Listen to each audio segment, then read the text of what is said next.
Ika-9 na kabanata, may maririnig na mga yapak na papalapit sa direksyon ni Jae-hwan. Matutulis na pangil at parang lobo na may sungay ang itsura nila. Napalilibutan na si Jae-hwan ng mga ito, habang si Jae-hwan ay nakatayo lang at nakaabang sa kanila. Kaagad na umatake ang grupo ng halimaw na may sungay patungo kay Jae-hwan, ngunit sa isang iglap, isang mahinang saksak ang ginamit ni Jae-hwan, at kaagad nahati ang katawan ng halimaw.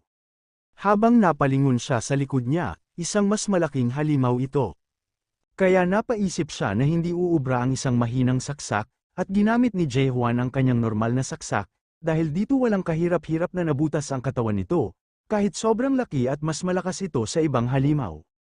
At pagkatapos niyang patayin ang grupo ng halimaw, ay isa-isa niyang kinuha ang mga sungay nito, lahat ng mga halimaw dito ay parang mahihina lamang.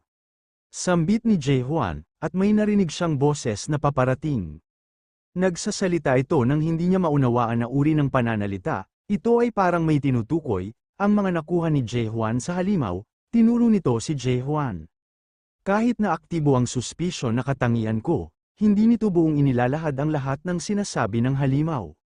Sungay ba ang pakay ninyo? Kung ito nga, kailangan magkaroon tayo ng kasunduan, ibibigay ko ito sa inyo kapalit ng pagsabi, kung saan ang lugar na ito.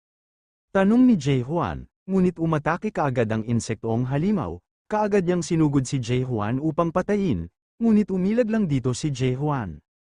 Hoy, may anti ng nilalang, pag pinagpatuloy mo pa ito, papatayin ko kayong lahat. Sambit ni Jae-hwan habang umiilag sa atake nito. At dahil hindi ito tumitigil, sinangga ni Jae-hwan ang atake, mamamatay na kayong lahat.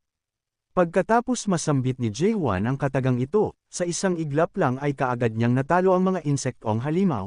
Ngayon, tatanungin kita, nasaan ba ang lugar na ito? Sambit ni Jae-hwan, at hindi pa rin ito nagsasabi ng impormasyon tungkol sa lugar na ito, puro mga kakaibang salita ang nilalabas nito. Kaya binunot ni Jae-hwan ang antena ng insektong halimaw, at nasumigaw ito sa sakit. Magsalita ka sa lingwahe na maiintindihan ko, sambit ni Jae-hwan habang nakadagan siya sa sugatang insektong halimaw. Papatayin ko ang mga tao, sambit nito habang kinagat niya ang kanyang dila at namatay. Ang walang hiyang halimaw na ito ay kinagat ang kanyang dila upang hindi na makapagsalita. Akala ko, mahihinang nilalang sila, pero hindi pala, may malakas na loob sila.